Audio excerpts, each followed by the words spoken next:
Well, I want to thank you so much for joining us. This is our HFA webinar, and for me, this is one of the best hours of the week. Hope you will find that to be the case when we're done.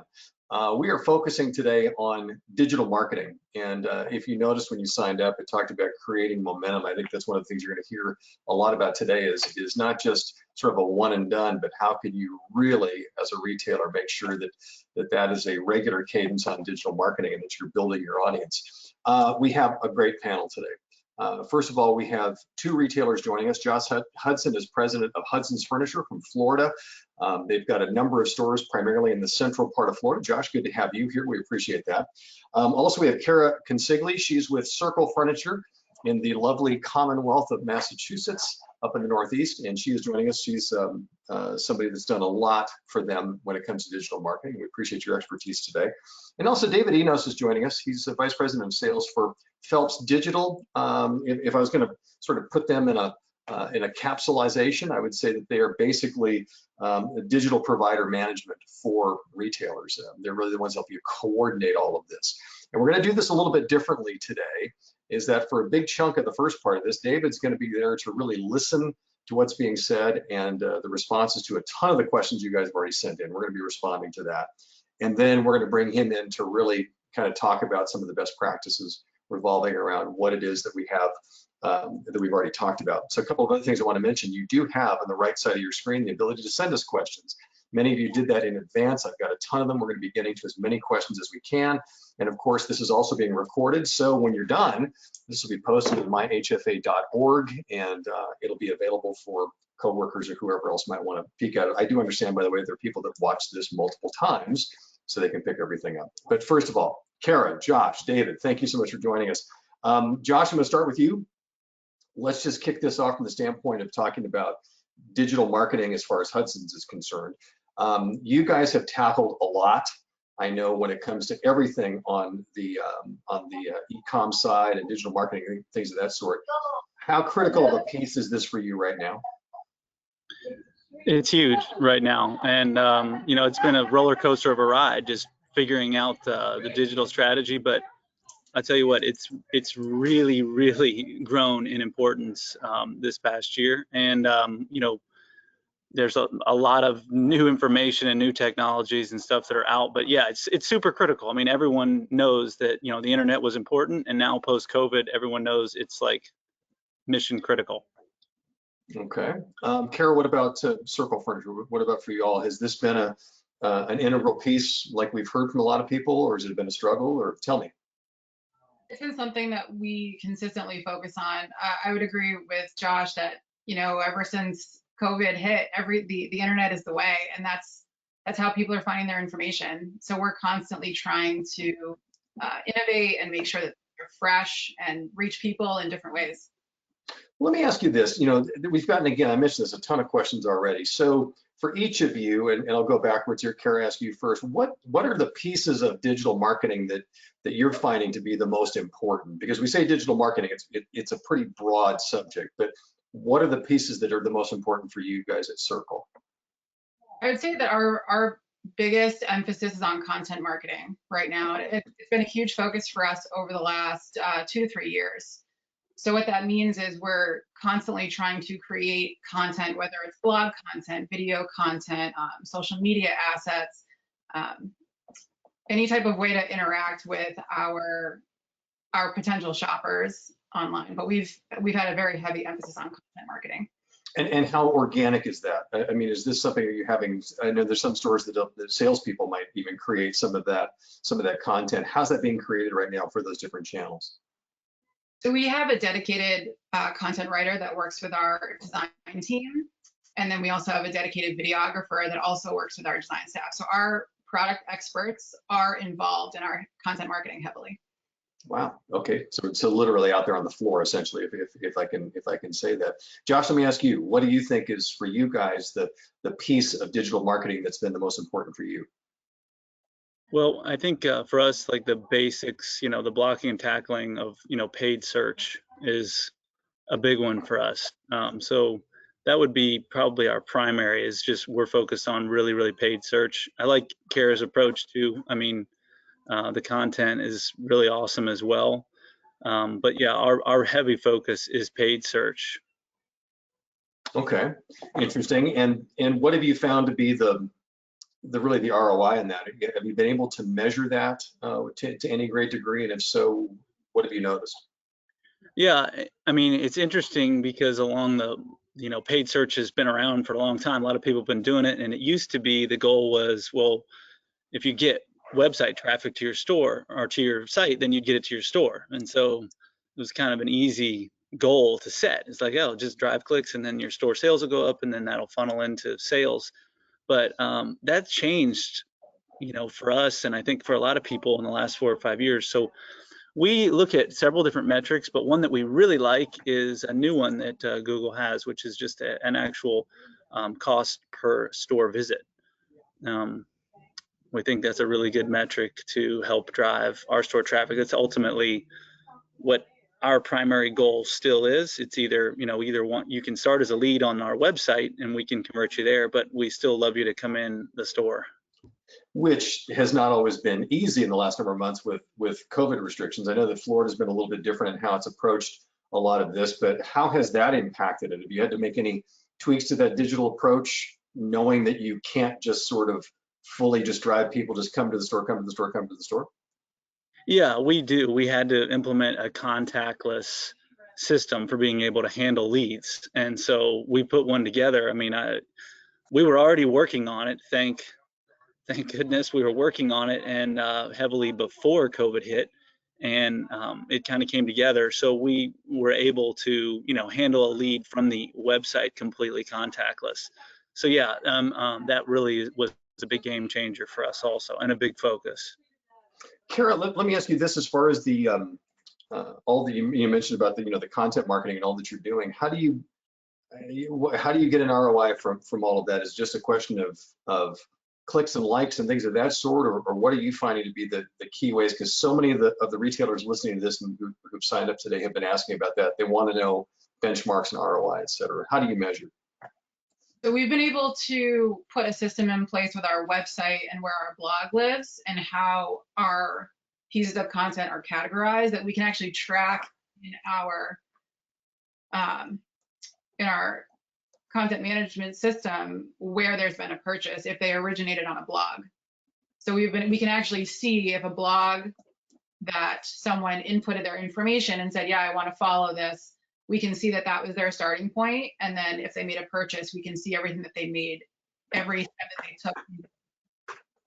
So let's this is a great place we're starting here, because this is really where a lot of the rubber meets the road. Let me flip this around a little bit. So Josh, if you are having this metrics of cost per store visit, if you see that take a hit one way or another, then have you been able to, in a really agile way, make changes to your digital marketing approach? Is it that reactive, or is it a little less than that, and do you just kind of let it play out? How have you been approaching that?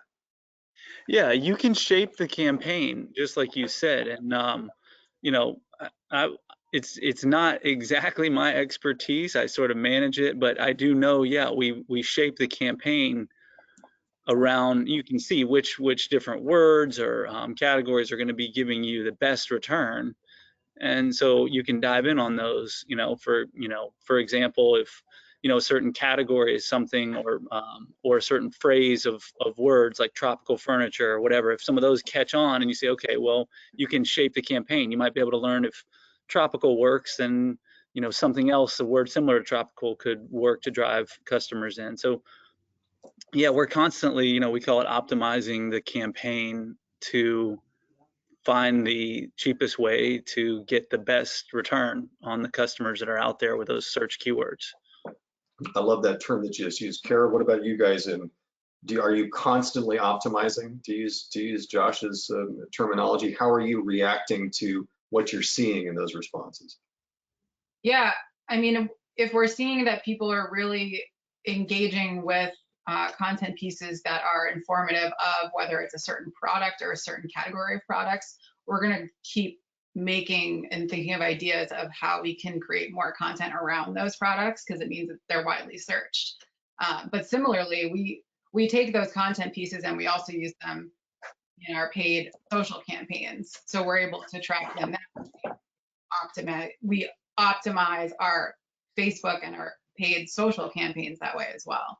So if we're seeing things are dipping, we kind of have to pivot. And if they're skyrocketing, then we're, pushing ahead. I'm going to, what I love about this format today, by the way, and this is an idea we came up with. It's either going to be great or it's going to be terrible. But having an expert sitting and listening to this, and I'm actually, David, I'm going to bring you in and out of this conversation because there's some stuff here I want you to talk about.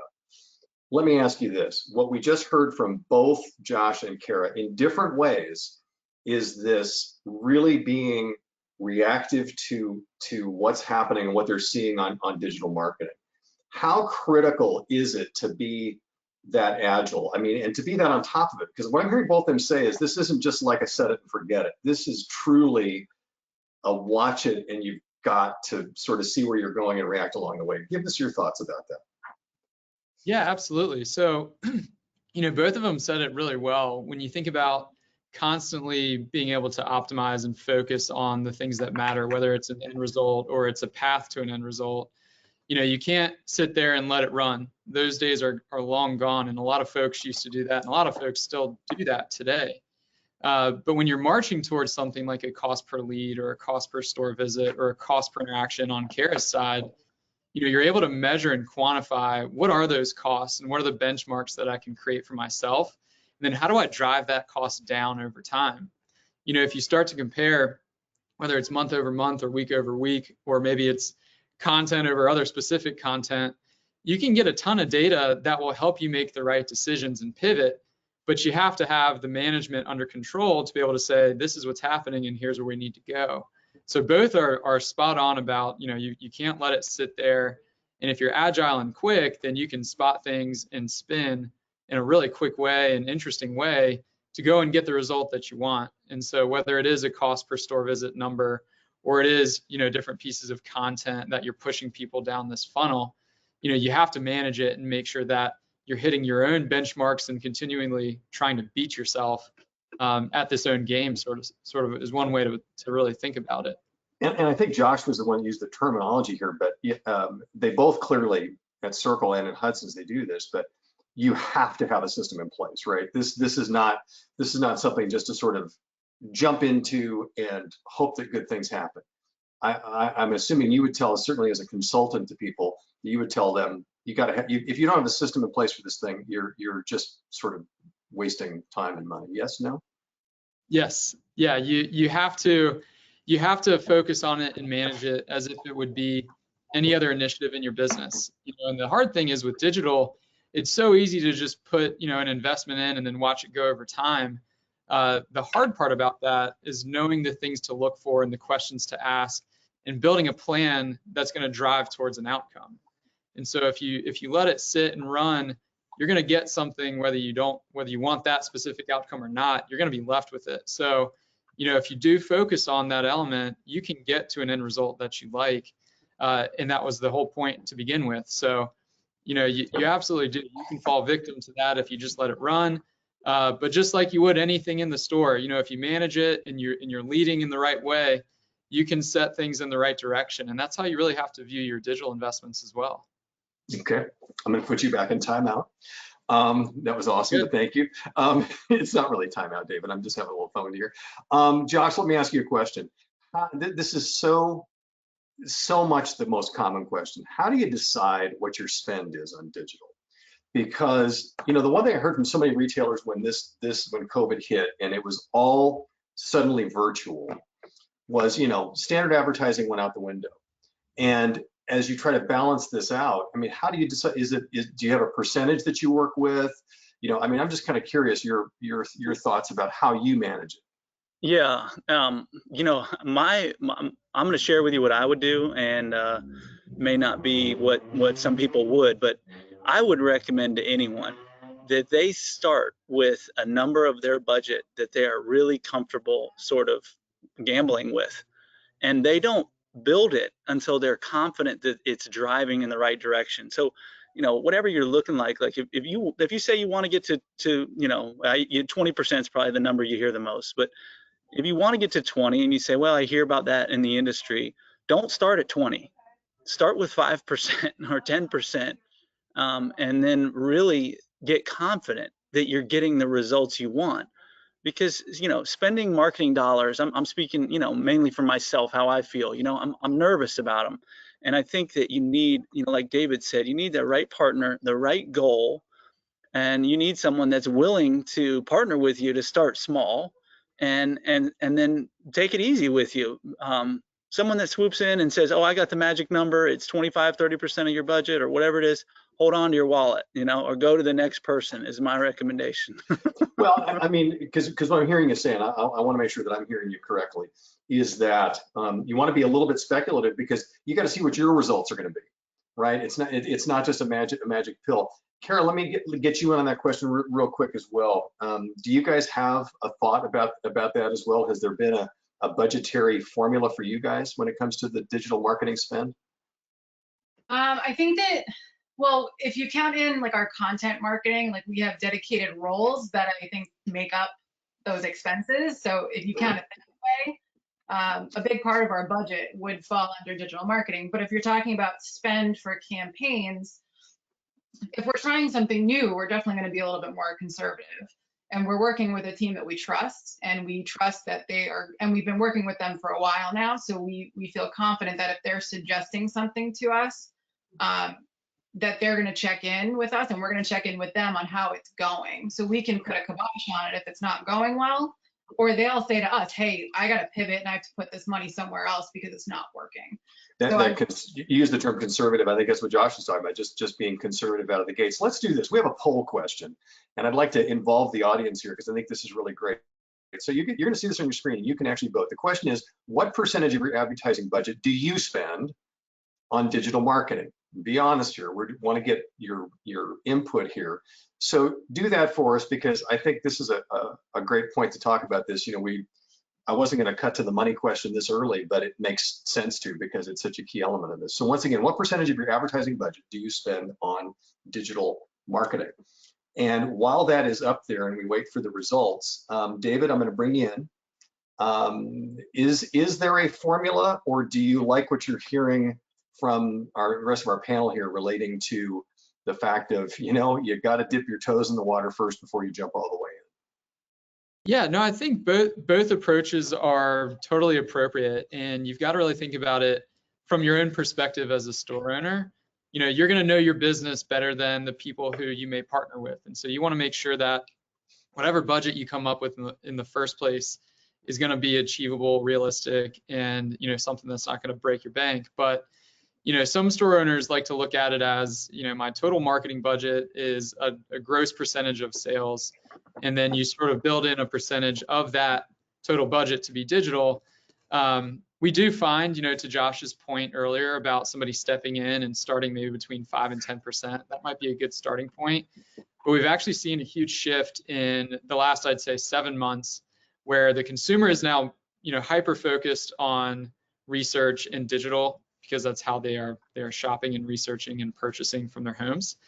Where we've seen this massive shift where folks who are sitting at 20% of their budget being digital have slowly teetered up to be 30 to 40, and it's a drastic change. And I think one of the biggest reasons for that, there's a couple of things. The first is the change in consumer behavior just since COVID hit. It's just a drastic change, and it's in some ways pulling a lot of business owners forward to think about things differently. But the second component is that there are so many new tools and technology aspects that dealers and owners need to leverage, whether it's, you know, live chat for your website, or it's, you know, you're just now jumping into soliciting reviews, or you're using tools that are lead captures, you know, something that might pop up on your website and capture emails. And so a lot of folks today have been sort of forced to go that route because they have to figure out how to make a sale digitally and interact with somebody digitally. And that just means you need to focus on more tools. So if you throw those tools into your budget, you might end up between that 20 and 40% number. But if you were to just, you know, split it out in terms of spend, you could arrive at different numbers. And to Kara's point as well, you know, if you have a content team or a team of digital marketers, that might be a part of your cost. It's not dollars being spent out on the internet, but you're using that hourly or salary cost to build content that's valuable. So Interesting, and you are the expert. When you see the results of the poll, I think you're gonna go, yeah, I told you so. So 54% of those who responded have said they spend between 0 and 20%. And then here's that 30, you said 30 to 40. Here's 20 to 40% is another 38%. So that's the group that has graduated up. We actually have a small percentage that are up in that 40 to 60% range. But this is interesting what a continuum that is and how you talked about that. And this may be based upon comfort more than anything else and familiarity. Let me just ask a quick question, clarifying question, because when things are mentioned and we get a response and another question, I want to clarify. Josh, how do you calculate your cost per store visit, that particular equation? There were some questions that came in about that. So how do you figure that? Hire an expert. No, there is something. I have asked that question myself. I'm like, okay, how does this exactly work? And I kind of hack my way through it. Like, if you have the basics of it, and David, you tell me if I'm wrong here, but it's like, okay, if you have a Google account, most of us do, then Google knows where your phone has been, right? So the phone is tracked. And somehow, yeah, there's a little bit of a black art there that, for sure, somehow it knows that you were exposed to a keyword, and then it knows geographically where your phone went. That's a very rudimentary description right there. David, how did you do? Yeah, no, I mean, it's the easiest way to describe it, which you're right, Josh. I mean, Google, different types of advertising have technology behind them that allow basically Google to track your location services and all that fun stuff through different apps that you sign up for. Mm-hmm. So if, for instance, you were to see, if somebody was searching in Josh's market and they clicked on an ad or they saw a Facebook ad, if they did something with it or they saw it in some cases, and then they walk in the store, Google is able to tell to a degree, again, you want to make sure you're giving some sort of hedge on the number itself. But in most cases, you can get to a number of store visits. And if you're really technically savvy and you want to back into a, cost per visit and then a cost per sale, you could take a percentage of your store visits and back that into an average, average ticket price and figure out, okay, these things are working for me in this degree or this degree. But yeah, it's kind of scary how far things have come along. But Josh is right. It's that simple. But one of the things that Google shares is that depending on the type of traffic that you have to your site or the investment level that you have as a business, you may or may not always get the store visit numbers. Right. And so if you were a smaller location, you may not have enough traffic for Google to pick that up. Okay. And then in some cases, they've shared with us that, if you're in a big shopping mall, or for instance, you're in like a multi-story building, they won't be able to report on that because they can't differentiate between a third story, which floor, what's going on. Right. Yeah. Okay. Yep. And is there, real quick before I go on to the next question, is there a target for that though? I mean, is there a cost per visit? I mean, what's a typical number? I have no idea. Is that for me or David? Either one. I would tell you there's a range. Typically I think that you can get it down as low as what I've heard in the industry is $6-7. And I think it's as high as $20, $25, depending on what market you're in. Okay. Again, no, I haven't really looked at it and said, well, I really think Google is driving my traffic in at whatever that number is. What I've looked at is said, well, store traffic has improved when I've tested a certain area. So, okay. Okay. I got you. It's relatively new technology too. I mean, I think it's within the last couple years only. I could be wrong. I appreciate that. And I know Josh's email to me when this is over with is going to be, I didn't know there were going to be test questions, but I'll try to ease up on you. Kara, I want to ask you a question. You talked about the fact that you guys are really focused on content creation for digital marketing. There's an interesting question that came in. Can partners of yours, as in vendors, manufacturers, etc., can they be helping you? Are there things they could share that would make that easier? Because we all know that the push for content of all kinds, even product catalogs, if you will, online is constantly being asked for. Are there things that your partners can or do provide that help you in your digital marketing push? Our vendors are wonderful. So I mean, I'm sure that if we had something specific that, and we do have a handful of our vendors that are really local to us too. So if we needed to do a factory visit to get types of content like that, and we have done that in the past, we can certainly do that. Yeah. So you would say when somebody asks what they can provide, you're just saying ask for it. I mean, if you don't know unless you ask, right? yeah, you don't get it if you don't ask. You're absolutely right. And is the that push for content? I mean, how much? This is a question that came through here. I mean, how often are you guys creating stuff? Is this daily? Is it weekly? I mean, what's your cadence? Because that sounds like you've got a pretty robust push in making sure that you've got things to share in your digital marketing channels. Yeah, I would say we're pushing out a couple of videos a week, and we're pushing out a couple of blogs a week. So it's an everyday effort. Is it a specific cadence? Are you trying to condition your audience, or is it as you get it, you put it out? I think as long as we're making as long as we're creating consistent content, we feel like we're keeping the momentum. I think that if we had a lull that lasted, I don't know, maybe a few weeks to a month, we might see that lag a little bit, but our cadence is pretty much as soon as we can get it, we put it up to maintain our educational information. Gotcha. I want to remind people, by the way, who have just maybe joined us, because we've seen some have. You're listening to the HFA webinar, and we are talking about digital marketing and creating momentum, and also some best practices. We've already had a number of great takeaways here. Our guests are Josh Hudson from Hudson's Furniture. We've got Kara Consigli from Circle Furniture, and we've got David Enos. He's our subject matter expert from Phelps Digital. Let me ask you, Josh, is there, of the possible digital marketing channels out there, what are Hudson's favorites? What are your go-tos, and why? Facebook. And I didn't hesitate on that one, I hope. But yeah, Facebook for sure, because my target is a little bit older demographic here in Florida. And as we all know, Facebook is for the old folks right now. So we really like that one and targeting them on there. Okay, excuse me.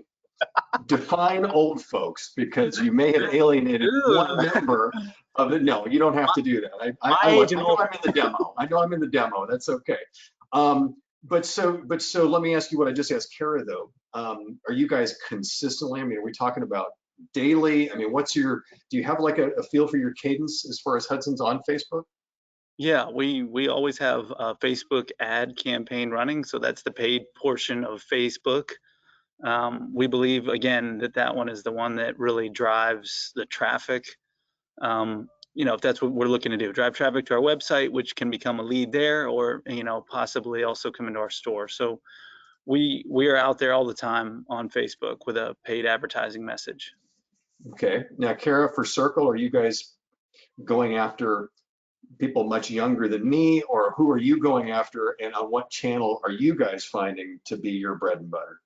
Our paid advertising is both on Facebook and Instagram, which is all under Facebook, so you can target the same people of both, which is nice. But Facebook's this huge conglomerate anyway. But we're also seeing being able to target on Google for certain things as well. Okay, and you've had your go-to though, like Josh, sounds like it is still a Facebook, Instagram kind of a world at this moment. Yeah, I think that we've seen our best data come in from Facebook. Yeah. And let me ask you, while I've got you on this subject, since you also create so much content, et cetera, has there been anything recently that you've tried or done that was a surprise, or that you saw a spike in perhaps online traffic?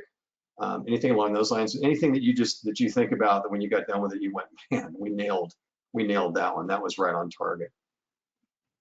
I think when we had to close our stores for the 3-month shutdown for COVID, we really had to find ways to talk to people that both wanted to shop and both weren't ready to shop. Because I think that some people were in that whole headspace, the headspace that they couldn't even think about buying.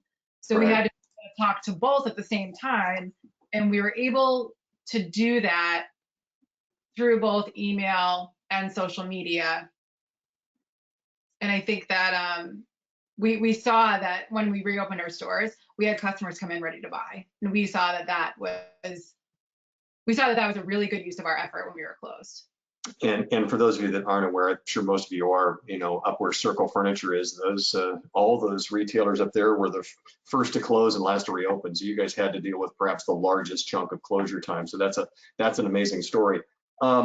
David, let me ask you to bring the expert voice back into the room. So both of these companies find most of their success digital marketing wise on Facebook, maybe a little bit of Instagram. How does that compare? What are the channels right now that you think are really where the money is?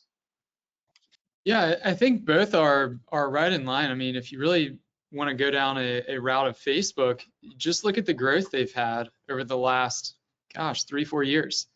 You're reaching a target-rich audience. Your cost is lower than Google, typically, when you look at any sort of cost metrics.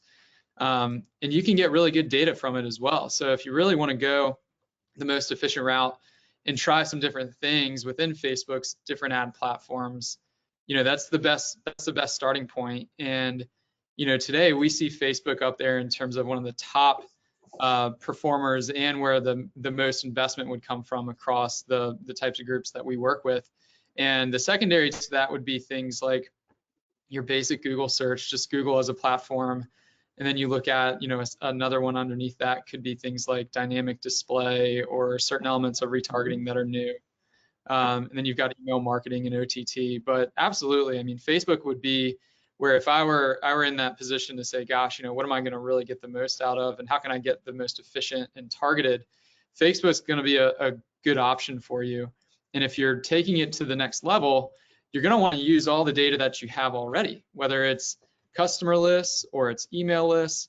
Once you integrate all of that into your Facebook advertising campaigns or platforms, you've now got your exact target audience who's either already purchased with you or who is in that same network. So, Facebook, again, there's all sorts of ways that you can be smart with your investment, but to take it to the next level, use the data you have and then refurbish it and put it into something different. Kara, what about, you talk about the content and everything. Do you guys dabble in Pinterest at all? Have you had any luck posting things there? We do. We haven't done anything paid, at least since I've been on board. And I think that is something that we might look into, because we know that Pinterest is a high referral for our site. So we know people are on there, people are looking, people are pinning. So it's definitely something that we're looking into. I love it. You said higher referral, is that what you said to the, so you're finding, you're able to track from your Pinterest posts to your webpage, and you're finding that you're seeing traffic that way? Yeah, we're seeing that people are finding our site through Pinterest. So they're seeing our stuff. Okay, Josh, what about Hudson's? Are you guys also, is Pinterest something that you dabble in? We have in the past, but we're not on it presently. Really just, I mean, for me, it just comes down to, I think there's a lot of power to focus and simplicity. And I think everything works if you work it really hard. I think that was one of the best lines I ever heard about marketing. Door to door still works if you work it. I think a lot of these channels still work. It's just, I've found that, you can get really distracted trying to manage so many different campaigns and run them. That I think for someone trying to start off, for a lot of the audiences on this call, the best thing to do is to try to pick a couple, focus on and be an expert, get confident. Mm-hmm. Yeah, I mean that fits in with your whole comment about your digital marketing spend. Same thing. It's like, let's see what works, get a track record, and go with what you know before you expand out. Makes a lot of sense. Kara, what about y'all? Do you also kind of adhere to that, or do you guys want to be multi-channel to the point of making sure that you're everywhere the customer might be? Well, we are a little multi-channel now, so we are hitting people on different channels, but I do think that you need to know your buyer to find out where you should be and where you should be marketing, because your buyer might not be on Pinterest, your buyer might not be on Instagram. So knowing who your buyer is and knowing how to reach them, I think is. Wow, I'm going to throw that one back to Josh real quick. So Josh, Kara brings up a great point. He does. What do you know about, through your digital marketing and how you've handled it, what do you know about your buyer that's coming to you through digital marketing? What do you know about that buyer? Well, you can find out, age, demographic, all that. So, I mean, she's right. She's working it. She's doing what you should be doing. If you have that information and you can utilize it, and you have the resources and the talent, which she does, then you should go for it. I think, my situation is a little bit different. I mean, we're getting there, but we don't really have that much resource to manage it. But she's definitely right. Well, you might not have resource to manage it, but you certainly have a feel for it. I mean, you're clearly not investing in it without there being some results. So you feel good about your digital marketing at the moment as a driver, although it sounds like it's going to grow. But it sounds to me like you're okay with what you're seeing so far. Is that fair to say? Yeah, that's fair to say. I mean, do I see myself getting into more, digital avenues and stuff like what she's mentioning? Absolutely, I do. Especially with the help of the man above me. So, but right now I'm focused on a couple of those main things. Okay, David, let's bring you back in for a second here. So the thing I think we kind of hear loud and clear, at least from both of them, but in very different ways, is this focus piece. So, okay, so here we've got this palette full of digital marketing options. What do you recommend to the retailers that are listening to this when it comes to how they sort of jump in? Because you can either jump in and get involved in everything, pick a few, feel your way through. What's your recommendation? Yeah, I think, everybody wants to try different things, and it's the right thing to do. But when you're starting out, you have to have a game plan and you have to have focus. And oftentimes that's where a lot of people get stuck, is where do I start and how do I get from point A to point B? But you can make it as simple as writing a goal down. Once you write it, you're that much more likely to go and do it. So figure out what it is that you want from a campaign or an investment, and then go and shop the different ideas and vendors and providers that can help you achieve that goal. But both are absolutely right. I mean, you have to focus on one element, and then if you've got that element down, then you start to span yourself out. You've got to delegate in order to elevate yourself. So take on 10, 12 different things, it's going to be a nightmare. So make sure you have the right support in place or the right processes. And from there, you can sort of navigate all the new things that are in the marketplace. But, it can be drowning and tiring just to keep trying all these different things. But focus on a starting point, focus on a channel, figure it out and rinse and repeat, and then utilize the processes and mistakes that you learned to not let that happen again and to do more of the right things. So I think a big piece of that is in order to elevate, you have to delegate, and that requires focus and process for all the different elements that you're doing. Delegate to elevate. Absolutely. I need those memory tools to have these things stick. I got that one. You nailed me on that one.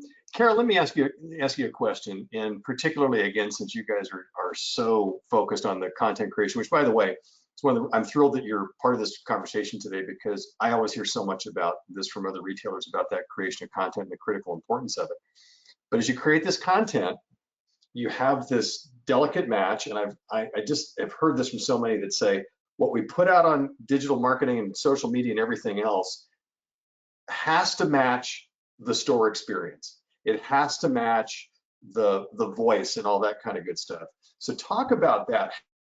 Sure that what you're putting out says Circle Furniture, that it carries that, because you don't want to lose your brand in the midst of all of this digital marketing.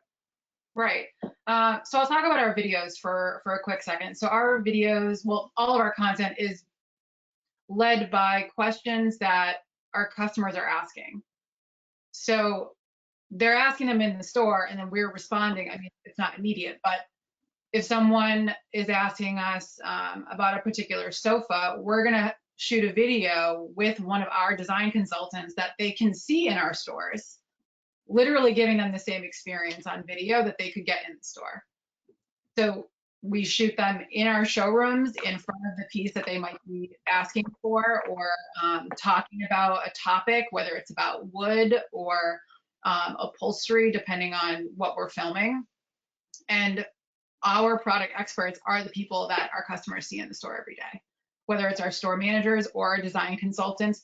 Those are the ones that are on, you know, they're in the stores, they're greeting people, they're helping customers, they're closing the sales. So they're recognizable faces to customers that are coming in.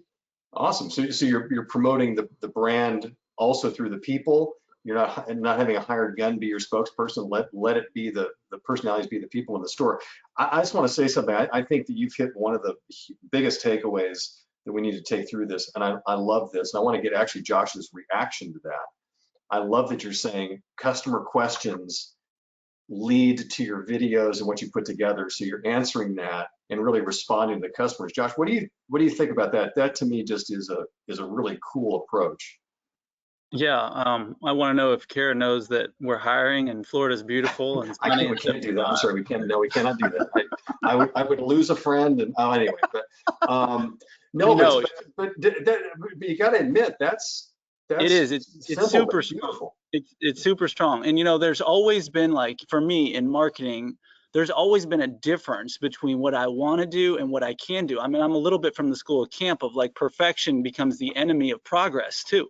So it's like when you're talking about content, you know, we would have these same kind of conversations. It's like, well, this is what we want it to look like. And then all of a sudden we're pricing out equipment and galleries, and it just gets to be really prohibitive. And I'm saying, well, Lexington's got great footage and great imagery. And I know it's not exactly what we want, but maybe we just need to get out there with something and get going. So I'm just offering the audiences like the other side of that perspective, because I think that is what we should be doing. What Kara is doing is what we should be doing. And it's my goal to get there too. But right now, you know, we're not there. It's just going to be more of a journey for us. But I mean, I love it. I just love the fact you agree. That's a great takeaway though, because that's not rocket science. That's good common sense. If the customer's talking about it, man, there's your subject line for the next, you know, for the next campaign or whatever. Great stuff. That's huge. David, talk a little bit about that piece of this too.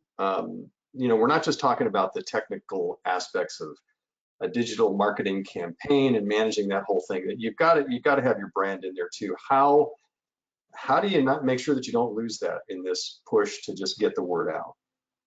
Well, it's to Kara's point, you know, you start with listening to your customer, and it seems so simple, but it's so smart, and it's just the place to start with any of these new ideas. And so if you start by listening and answering a question, and you know that question may be relevant across, you know, more potential customers, then address it and highlight it and feature it in different ways.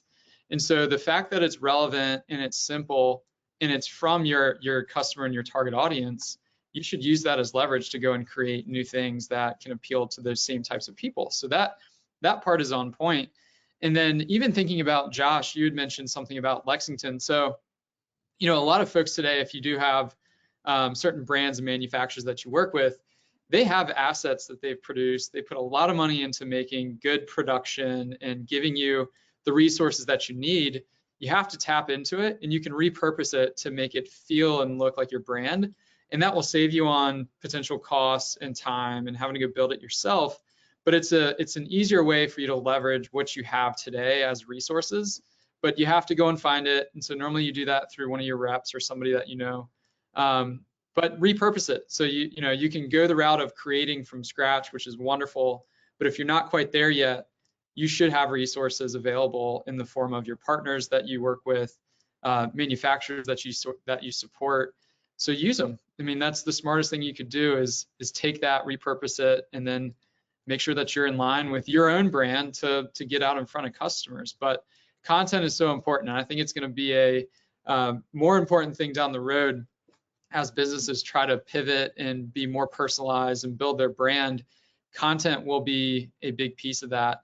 And, you know, when Kara and I were having a separate conversation, we talked about, you know, the power of pushing somebody through a funnel and knowing that your content that was up here is sort of high level and you slowly push them through this journey. To me, that's where you have an inbound marketing dream. You get people to submit leads, give you emails, they're following along a journey. And they've gotten into that journey because of the inspiration that you gave them through some of your content.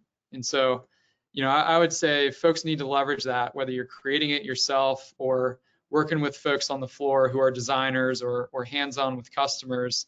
Everybody can jump in and help. And if you need that, go to your manufacturers and ask for whatever they have that you can use. Yeah. Walk them through the process. I love that. And Kara, what do you think the customer that comes to you guys through these digital channels, what do you think their expectations are? And I ask that because, a lot of times I think that there's a tendency to try to give everything, just lay it all out there, when instead maybe a nugget is good to draw people through. What do you think a customer's expectation is when you first grasp in digital marketing and work them through?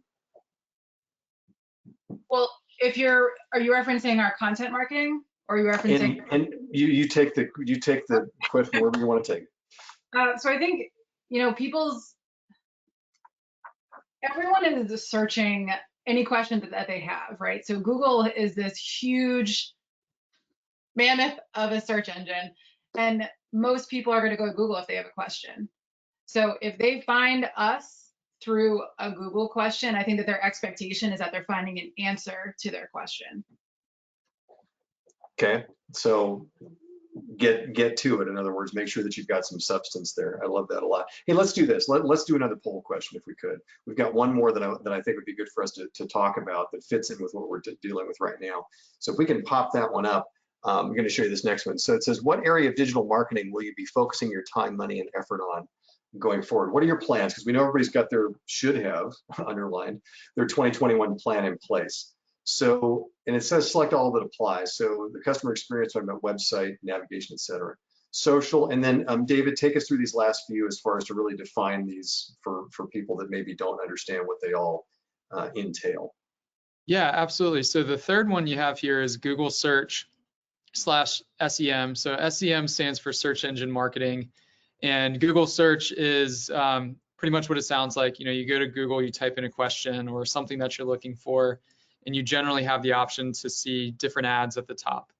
So that would be Google search. Dynamic display or video.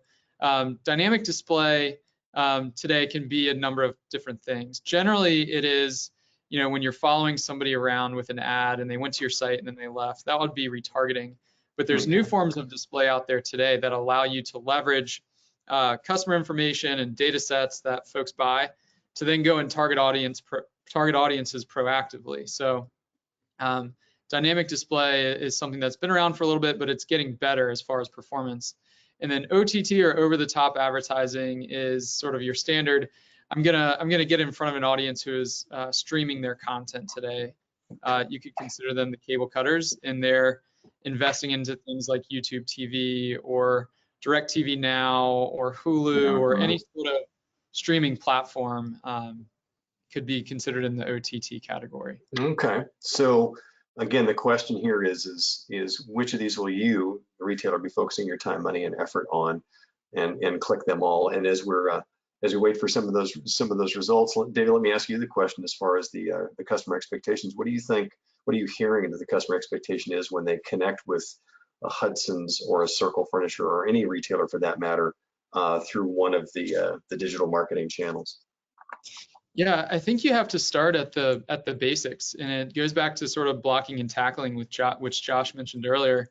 And when somebody lands on your website, they have an immediate impression, and you want that impression to be positive. And so whether it was content that they interacted with or it was an ad that they clicked on, you have to make sure that you're ready for the game. And that starts with having a website that's functional, informative, easy, and is going to be a relevant source of information. So you have to start looking at your checkout process. You have to look at the navigation and whether it's easy, whether you have pricing and it's relevant. So if you start there, then you sort of go down this list, and for many you may want to consider social to be one of the leaders. And then you look at sort of low-hanging fruit being Google search. If somebody types in a question, they're typing it in for a reason, and so they want to know or find somebody that has what they're looking for. Okay. And then you go down that list, and it gets into different things like, for example, OTT has been something that a lot of folks are trying, but they still don't know how to quite measure what it is that I get from it. I understand the statistics of, less people are, watching cable, and in some cases different elements of TV. And so I see these numbers and stats driving up for subscribers to YouTube TV or Hulu or whatever the streaming platform might be. So I feel like I have to be there, but a lot of folks don't understand how it works, how to measure it, how to have a successful campaign and invest the right amount. So I would consider that one of the things that if you've got I'm going to consider this play money, and I'm going to just try it out and test it in a small form.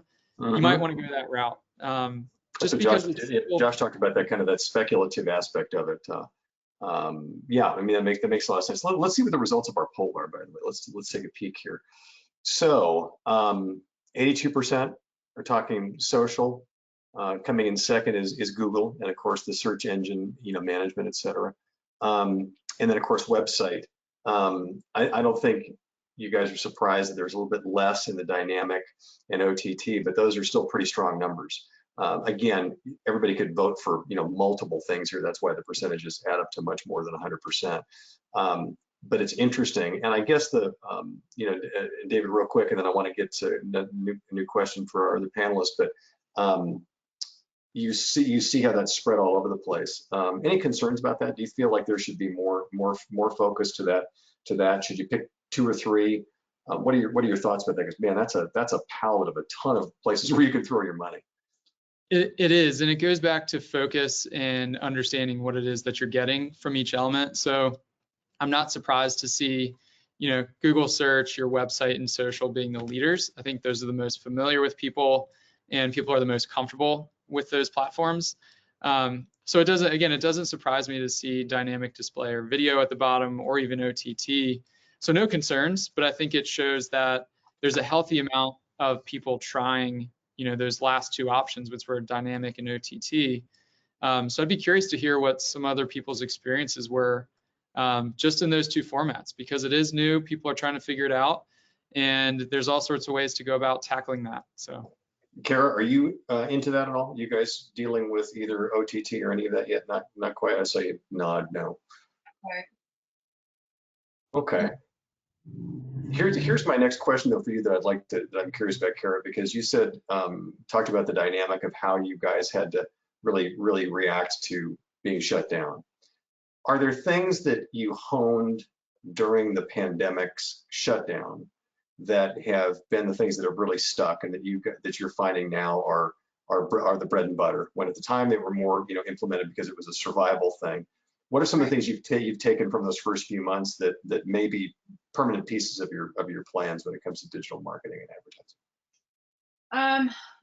I think talking to our audience as humans, like letting people know that we're human, we understand that they're human. Nobody wants to buy from like a stiff company, right? So when people can relate to a brand and they feel like a brand understands them to a certain degree, I think that can help maintain engagement, and people will think of us. And I think that that's something for some folks to take away here too. If they're not already thinking about talking to their audience, as humans and as their friends, it might be something to try. Again, seemingly basic on the premise of that, but holy smokes, that's strong stuff. Josh, let me ask you the question too. I know that you guys are a little bit, you constantly talk about the fact being a little earlier in this process than others are, but you're involved in it.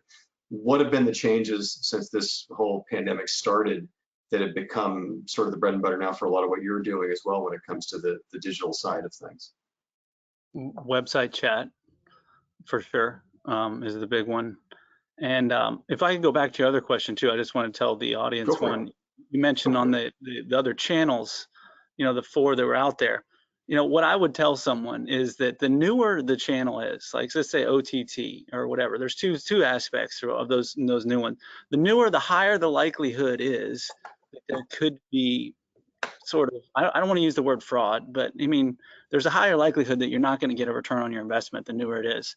And, the second thing is that, whatever you're investigating, one of those, you got to ask the really, really simple questions. You got to say things like, oh, you got me a good return on video roll. Where is it playing? are my customers on those websites? I mean, I've just been through such a school of hard knocks on some of that stuff. It's like, it just sits with me, and I wanted to pass that on to the audience. Is like, you need to investigate hard if that's what the road you think you're on. I like to look at it like, if I can't explain it to my son, how we're winning on it, like I did with the cell phone, then I'm not spending money on it. I just, look, I just have to say that I think that you've given us, another area that's I think a big takeaway for what we've been talking about today is, and that is, these are great channels, but don't jump into them blindly. Focus on them. Make sure you got a return. I mean, these are all elements of just good business. And by the way, Kara, I love the fact about saying, being human, because again, if you can't communicate and connect with the customer, whether it's virtually or otherwise, I mean, that part of the game hasn't changed. You still have to connect. You still have to make sure that you're making that happen. And it sounds like you guys are. I want to do this real quick since we're really rapidly running out of time.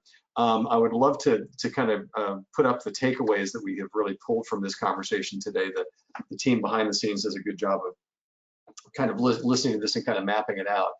And here's what we have. To let your marketing messages be led by the questions your consumers are asking. Kara did not know that she was going to end up #1 on the list, but that is a fabulous takeaway. Target a limited number of marketing channels, then focus your efforts. Everything works if you work it. That's Josh, that's one of your biggest comments here. And I think also that just really speaks big time to not only just success, but also that's how you can really get true deep ROI.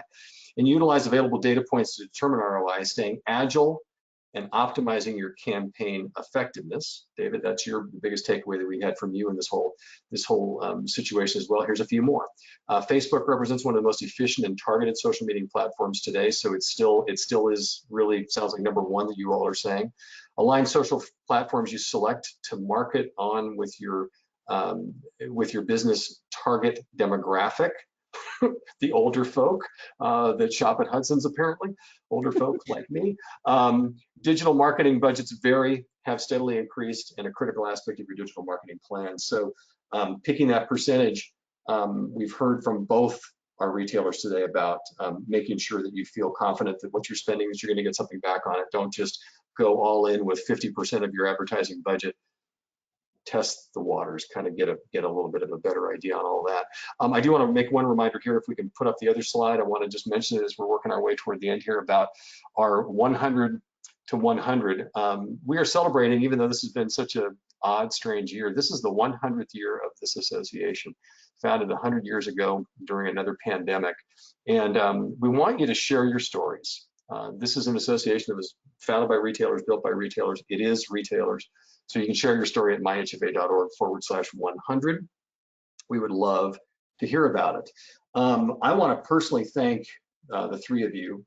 Josh, I really appreciate your perspective. I've always found when somebody says we're not really doing something in a big way, we're not real good at it, that you're good at it. I think you guys are along the way on your digital side. And Kara, great stuff today. We appreciate that. And David, real quick, I'm going to give you the final word as our sort of our expert in place here.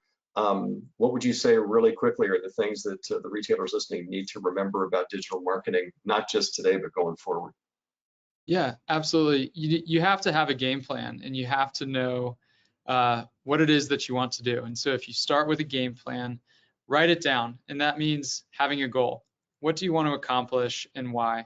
And then you work your way down. So you just have to work with the right providers, do your research, ask the right questions, and make sure that you're holding them accountable and you're checking things along the way so that you get the result that you want. And so that's one of the biggest fundamentals that I think everybody could learn from, is just write a goal down and then build your game plan.